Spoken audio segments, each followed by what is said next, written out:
Sebelum pelajaran dimulai, jika tulisan dalam video ini terlihat samar, maka coba naikkan kualitas atau resolusi video menjadi 720p, dengan klik 3 titik di pojok kanan atas.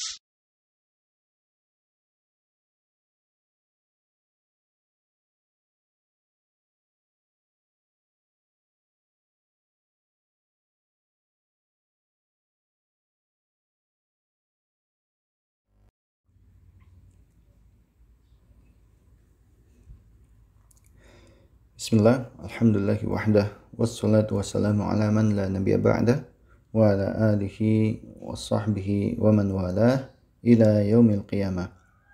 Wa ba'du, teman-teman yang dimuliakan Allah Subhanahu wa taala, senang sekali kita bersyukur kepada Allah Subhanahu wa taala kembali diberi kesempatan untuk melanjutkan belajar kita dari kitab Al-Adab atau dari kitab sastra yang kita ambil dari kitab Silsilatul Ta'limi Al-Lughatil Arabiyyah yang jilid 3 atau Mustawa Tsalits.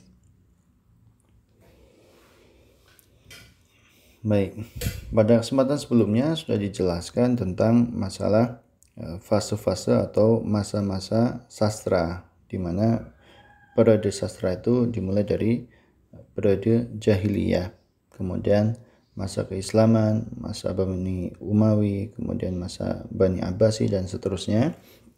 Nah, pada kesempatan kali ini kita mulai masuk mempelajari bagian dari sastra pada masa jahiliyah. Pertama akan kita mulai dengan khutbah dari Hani bin Qabisah Asy-Syaibani. Khutbah di sini diartikan sebagai orasi, karena ini orang jahiliyah ya, bukan orang Islam, jadi tidak mungkin menyampaikan khutbah di atas mimbar. Tapi ini bentuknya adalah orasi atau motivasi untuk berperang. Jadi kisahnya dimulai dari pada waktu Kisra, sang raja Persia, meminta kepada Hani bin Qabisah Asy-Syaibani.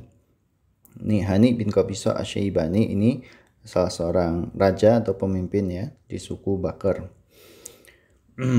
Raja Persia meminta kepada Hani bin Qabisah Asy-Syaibani untuk menyerahkan kepadanya peninggalan raja sebelumnya, peninggalan dari raja sebelum Hani bin Qabisah Asy-Syaibani, yaitu Raja Nu'man bin Munzir. Akan tetapi Hani menolak dan mengajak kabilahnya, suku Bakr, untuk melawan pasukan Persia.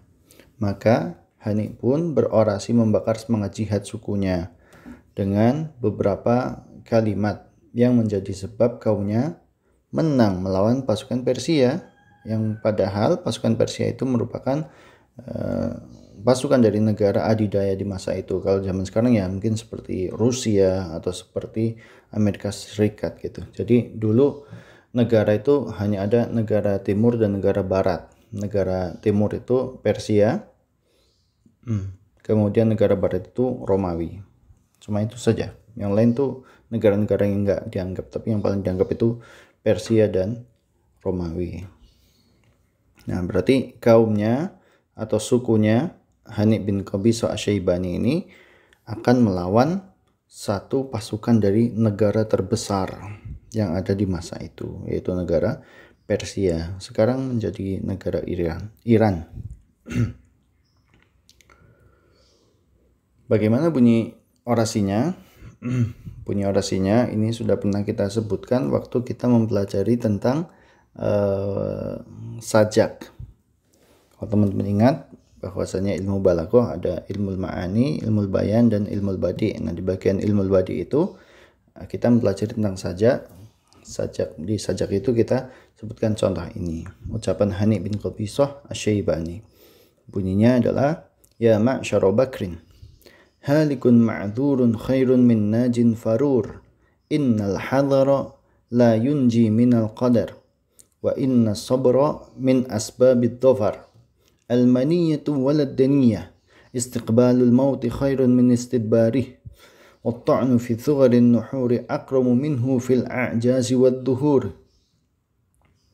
Ya ala Bakrin qatilu fama lil manaya min bud. Ini istimewa sekali ya, karena kabilahnya bernama kabilah Bakr, akhirannya huruf ra. Maka di sini Hani bin Qabisah Asy-Syaibani banyak menggunakan kata-kata yang akhirannya ra. Kita ulangi sekali lagi ya. Ya ma'syar Bakar, halikun ma'dzurun khairun min najin farur. Innal hadara la yunji minal qadar, wa inna sabra min asbabid dhafar. Al-maniyatu waladaniyah, istiqbalul mauti khairun min istidbarih. Wat-ta'nu fi thugarin nuhuri, akramu minhu fil a'jazi wad-duhuri. Ya ala Bakar, qatilu fama lil manaya min bud. Artinya, baris pertama, itu artinya wahai kaum Bakar, orang yang meninggal karena punya uzur, kalah melawan musuh kemudian mati, itu lebih baik daripada orang yang selamat karena melarikan diri. Sungguh rasa takut tidak bisa menyelamatkan dari takdir, dan sungguhnya kesabaran itu merupakan sebab kemenangan. Pilihlah kematian dan jangan utamakan kehinaan. Menghadapi kematian lebih baik daripada membelakanginya.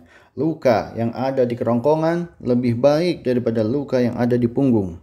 Wahai keluarga Bakar, berperanglah, karena kematian itu sesuatu yang tidak dapat dihindari. Barakallahu fikum.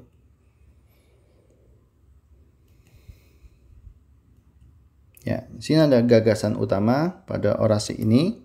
Yang pertama, gagasan utamanya adalah mati di medan perang adalah lebih mulia daripada kehidupan yang dijalani oleh seseorang karena dia melarikan diri dari musuhnya.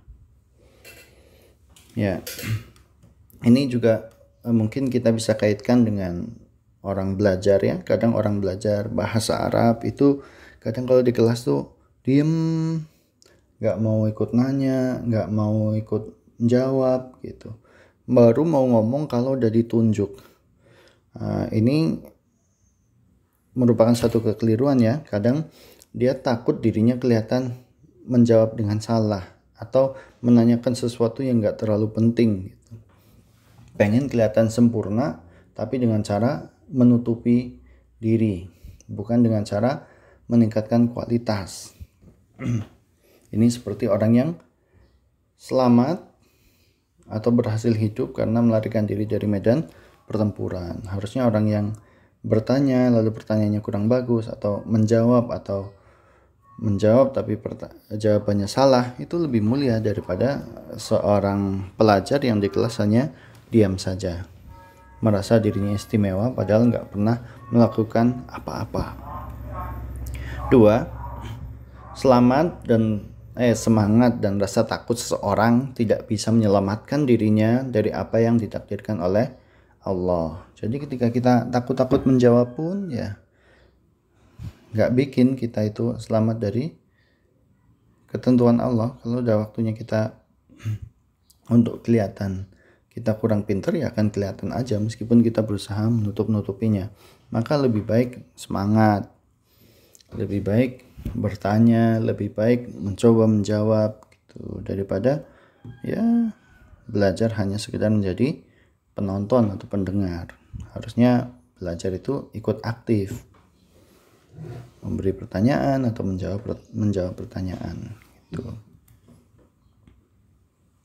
3. Kemenangan hanya bisa diwujudkan dengan kesabaran. Kalau kita nggak sabar ya kadang kita sudah mau sampai pada titik keberhasilan tapi kita terlanjur menyerah. Padahal kemenangan itu udah sangat dekat. 4. Menghadapi musuh dengan dada lebih baik daripada membelakanginya dengan punggung. Yang kelima, kematian adalah sesuatu yang pasti terjadi. Jadi kita takut keluar rumah gitu ya, takut naik motor, takut naik mobil, takut kecelakaan gitu, nggak mau naik pesawat dan lain sebagainya. Akhirnya kita lebih memilih untuk diam di rumah. Meskipun kita diam di rumah di dalam benteng yang sangat kokoh pun, kematian tetap akan mendatangi kita. Jadi sebelum kematian itu datang pada kita, cobalah lakukan hal-hal yang bermanfaat. Cobalah mengerjakan sesuatu yang berguna bagi orang-orang di sekitar kita. Gitu. Kadang ketika di kelas, ketika kita nanya sesuatu pertanyaan yang mungkin sebenarnya kita udah tahu pun gak apa-apa.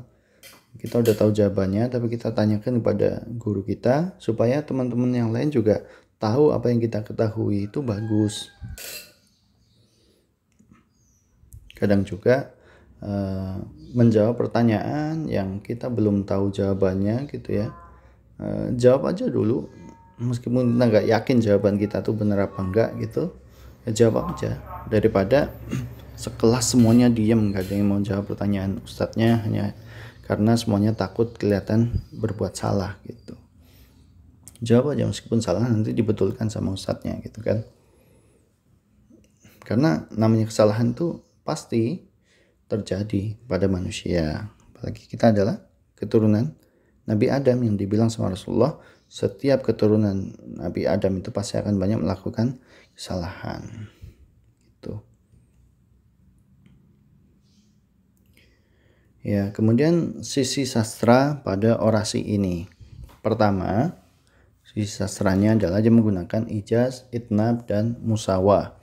Kalau teman-teman ingat, ini bagian dari ilmu al-ma'ani. Jadi menggunakan ungkapan yang pendek, ucapan yang panjang, dan ucapan yang tengah-tengah.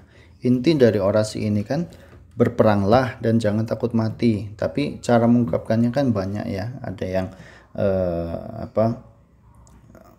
ada yang ringkas seperti dengan kata al-maniyatu waladaniyah. Pilihlah kematian dan jangan utamakan kehinaan. Itu yang pendeknya. Itnabnya yang panjangnya itu tadi yang panjang sekali seperti istiqbalul mauti khairun min istidbarihi wa ta'nu fi thugharin nuhuri akramu minhu fil ajazi wad duhuri. Menghadapi kematian lebih baik daripada membelakanginya, dan luka yang ada di kerongkongan itu lebih mulia daripada luka yang diperoleh di punggung, dan seterusnya. Itu panjangnya. Ada yang musawah seperti halikun ma'dzurun khairun min najin farur. Orang yang selamat tapi punya udzur lebih baik daripada orang yang halikun ma'dzurun khairun min najin farur. Orang yang binasa karena punya udzur lebih baik daripada orang yang selamat tapi karena melarikan diri. Itu jadi menggunakan ijaz, itnab, dan musawah. Yang kedua, menggunakan sajak. Jadi ada sisi ilmu badi'nya juga yang saya nggak temukan di sini, ilmu bayannya ya. Di ilmu ma'ani dipakai, ilmu al-badi'nya juga dipakai, yaitu menggunakan sajak. Akhirannya banyak yang sama huruf ro gitu ya. Kemudian yang ketiga, kesesuaian gagasan-gagasan pokok dengan tema perang. Jadi ini kan lagi ngomongin perang, jadi dia fokus membicarakan motivasi-motivasi yang terkait dengan perang saja. Tidak kemudian gagal fokus dan membicarakan hal-hal lain. Yang keempat, mengandung nasihat dan hikmah. Nanti teman-teman akan tahu bahwasanya termasuk bagian dari sastra itu nasihat dan hikmahnya orang Arab. Orang Arab kalau ngasih nasihat atau ngasih hikmah itu ada sisi sastranya, bukan sekedar menyampaikan pesan, itu enggak. Ya, kita sampai di akhir slide. Materi berikutnya masih dalam al-adab fil asril jahili, sastra pada masa jahiliyah yang bentuknya al-wasiyah, wasiat. Fa jazakumullahu khairan wa barakafikum wa zadakum ilman nafi'a. Wassalamualaikum warahmatullahi wabarakatuh. Semoga apa yang Anda pelajari pada video ini dapat Anda pahami dengan baik. Jangan lupa untuk mencatat penjelasan yang belum Anda pahami dan tanyakan di kolom komentar. Jika Anda merasa video ini bermanfaat, maka bagikanlah kepada teman Anda.